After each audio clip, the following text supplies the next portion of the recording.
The steroids have officially worn off, you guys, and now Jon Jones is scared for his life. But I really don't think he is, and I'm going to gaslight myself and you guys into believing that he is not ducking Tom Aspinall. Just like my channel named Gaslight MMA, let's gaslight ourselves into believing he is still the GOAT and not ducking anyone. Because just look at this face. This is a man of God. This is a man of Jesus. No ducking happening whatsoever. I'm going to go through some of his interviews, and I'm going to try and defend some of the sus things that he has said. And before you guys comment down below or dislike the video, saying that I'm delusional for defending Jon Jones, please sense the sarcasm in my voice. I totally believe he is not ducking Tom Aspinall. I just thought it would be fun to try and defend Jon Jones because there's still a group of people out there who believe every word he says for some reason. And maybe I don't know, maybe they'll get so disgusted with my defense that they'll then go against Jon Jones too. It will be very funny. So, yeah, let's get into it. This is the first one with ESPN. He says something about leaving the light heavyweight division, and it was kind of, I need to defend him. Let's just say that. All right, so let's get into it. Just wait a second. It'll load, you guys, I promise. Here we go. Be able to gain weight slowly and not feel rushed and be able to kind of compete on your own terms. And that's a great feeling for any athlete. What made you decide that you didn't want to just continue dominating light heavyweight forever, that you wanted to move up? I'm getting older, and things just naturally hurt a little bit more. Yeah. And things just suck a little bit more. I just thought to myself, all right, why'd he leave? He's getting older, things hurt more. It makes it seem like he's running away from the light heavyweight division because it's tougher down there. But no, he's just having a normal conversation, guys, you know, like, oh yeah, man, what's up? I'm just getting old, man. Things hurt, ha ha ha. He wasn't running away.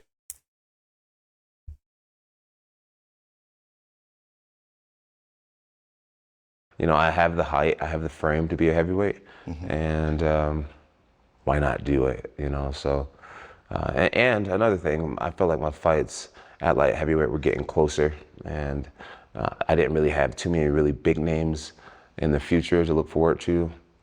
I thought the big paydays that I had always dreamt about and the higher level of competition would be at heavyweight, and so now we're here. All right, so he jumps in. I know, it's making him look guilty. He jumps in and is like, "Oh yeah, my fights were getting a lot closer." I know what you might be thinking. Yeah, your fights were getting closer. So then you knew you had to get out of there because eventually you were going to lose. You even said you thought you lost to Dominic Reyes. He even said this might be the day. Guys, he was just messing with you. He didn't mean that.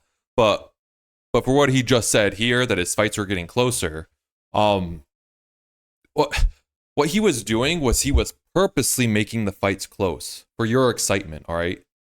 He could have steamrolled those guys, definitely, but he wanted to make the fights close because, as he also said, there weren't a lot of big names in the light heavyweight division. He was fighting Anthony Smith, Thiago Santos, Dominic Reyes. So he had to make the fights close to make them more exciting, to sell more pay-per-views, all right? He did that on purpose, guys. He's not actually struggling and running away from the light heavyweight division. Come on, guys. You really think John would just run away from the light heavyweight? No. And for the big names also, I mean, there weren't much big names there. Like, I mean, Yuri Prochazka was on the come up. That would have sold nothing. Dominic Reyes, too, if he rematched, would have sold nothing. And then eventually Alex Pereira got in there. Alex Pereira wasn't even in the division or in the UFC at that point in time because he came in 2021, and his last fight with Dominic Reyes at light heavyweight was in 2020. So he didn't even know that dude existed. Leave him alone, you guys. Leave him alone. All right, next one. Kevin Iole. There's a lot of stuff here, but we'll watch it, and I'll gaslight you guys into siding with Jon Jones, the GOAT. All right. So while it's loading, let's look at their faces. Kevin Iole is about to drop the bomb on Jon, and Jon is sitting here like, just ready for the Tom Aspinall question. Related to winning will be, and that's the plan. Tom Aspinall's the guy that people want to see you fight, right? So here's the question. You're fighting Stipe Miocic, and I know you're focused on that fight.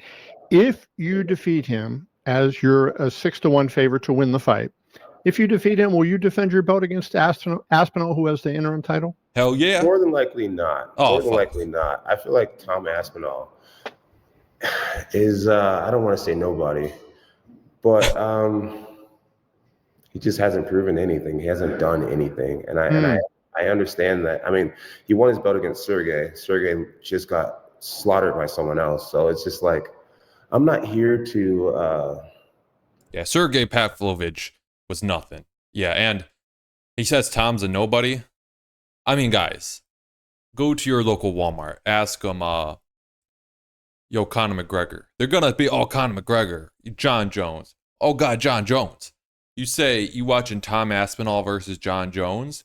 They're going to say, Tom who? Tom from the Rugrats? Tommy from the Rugrats? He's right on that, guys. It's not going to sell. No one knows Aspinall except the MMA hardcore. Come on, you guys. Totally not the entire population of the UK, probably.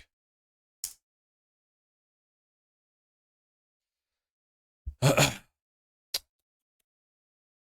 right, it'll load, you guys. Don't worry. slaughtered by someone else. So it's just like, I'm not here to gamble someone else making a name off of me. I'm here to compete against the guys where when we look back, 10 years from now, it'd be like Jon Jones fought this guy and that guy and this legend and this champion and this champion. If there were to be a fight of a guy that's still on our UFC roster that would be not only financially worth it, but legacy worth it, it would be Alex Pereira. All right. There was a few things there. He said he doesn't want to gamble having another guy make a name off of him. When he says gamble, it comes across like he's worried he'll lose. He is, but he feels like there's a 1% chance he'll lose. There's only a 1% chance gamble. That's what he meant. He's like, well, there's always a puncher's chance, the 1% chance he'll beat me. He doesn't think he'll lose to Tom Aspinall, guys. Come on. And what was the other thing he said? He came into the, he wants to build his list, his resume of legends. Like, he fought this guy, he fought that guy, he fought Stipe Miocic. All right. I understand if he fought 2018 Stipe right after Stipe embarrassed Ngannou, but I mean, 2018 Stipe, 2024 Stipe, who hasn't fought in 37 years, same Stipe. Come on, guys. We don't age that quickly. And what's the other thing? And I know that the argument, but I mean, Alex Smith isn't a name and he still fought Alex Smith. Alex Smith was a dog back then. Alex Smith was an animal in the light heavyweight division. You're attacking my family, Alex Smith. That's it. That is his name, right? It's Alex Smith. Anthony Smith. Anthony Smith. Oh, God. Like, Anthony Smith, he's so well known that I just forgot his name, guys. Yeah, Anthony Smith. Sorry. Yeah, that was a legend that he needed on his resume. And then Alex Pereira, he wants to fight him. And people say, it's because Alex Pereira has no wrestling and John will beat him in 5 seconds by just taking him to the ground and tapping him. Even Izzy was able to do that. Well, no. Alex Pereira's the GOAT, you guys. He's like pound for pound up there right now. That would be a tough fight for John. And John is actually very brave for even mentioning Alex Pereira's name. Come on, guys. Come on. Just this idea that John is scared is just crazy. I mean, he's even taking an interview with Kevin Iole right now. Why would he take an interview with Kevin Iole if he's a scared boy? Not only financially worth it, but legacy worth it, it would be Alex Pereira. Alex Pereira and I, we both 37. Light heavyweight champ? Yeah, we're both 37 years old. Right now, I weigh about 235. I'm an incredibly light heavyweight. I think Pereira walks around at 240. And I think that fight would go much farther on my legacy than a young man who's cool today and maybe gone tomorrow. I remember a time when the whole world thought Johnny Walker was going to be the guy to beat me. And no disrespect for Johnny Walker, but I mean, we all have seen the way his career's played out. Yeah, the cool today, gone tomorrow.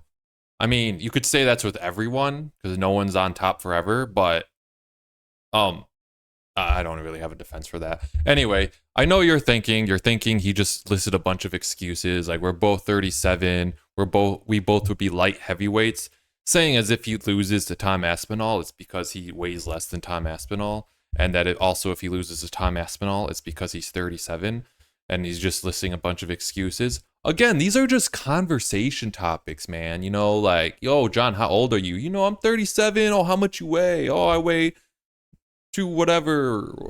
Yeah. He's not making excuses, guys. Come on. And the cool today, gone tomorrow, like, come on.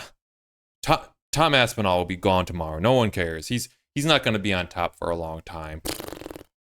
Come on. And he's right with Johnny Walker. Johnny Walker's been knocked out 37 times since he was winning and calling out Jon Jones. Gosh, Jon Jones has such good talking points, man.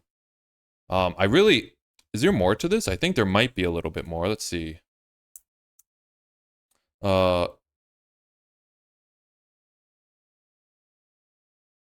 Disrespectful to Johnny Walker, but I mean, we all have seen the way his career's played out. I've just been here too long to get all excited about someone who's hot today. I'm here for legacy. I've been gambling for way too long to just take random fights. Well, I'm part of the whole world, and I did not think Johnny Walker was going to beat you, but we'll go there. I know we're running short of time, so I want to get two more questions into you, John. First of all, you know, I think that you've had a number of great accomplishments in your career, right? It's been unbelievable, and in your, I would say, technically undefeated, right? Everybody would agree with that, you know.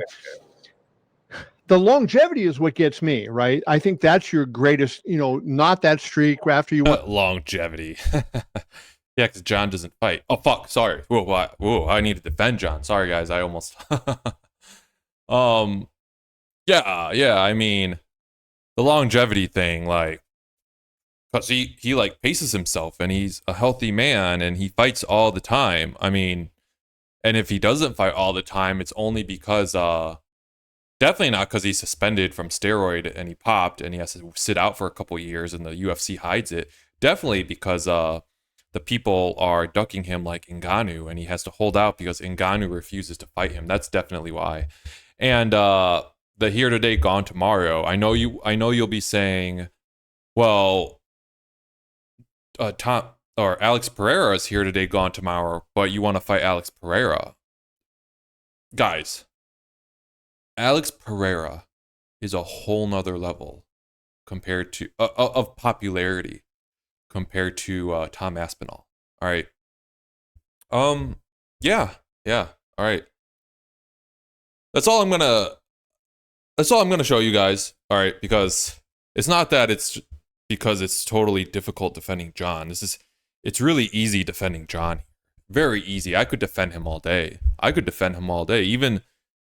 Even the fight that got overturned versus DC, the second fight, because he popped. Fake news, guys. Fake news. He didn't pop. No. John's the GOAT. All right. I hope you guys see the parody in this. I do not agree. Jon Jones 100% ducking him. 100% ducking him. 100%. All right. Like, subscribe. See you guys in the next one.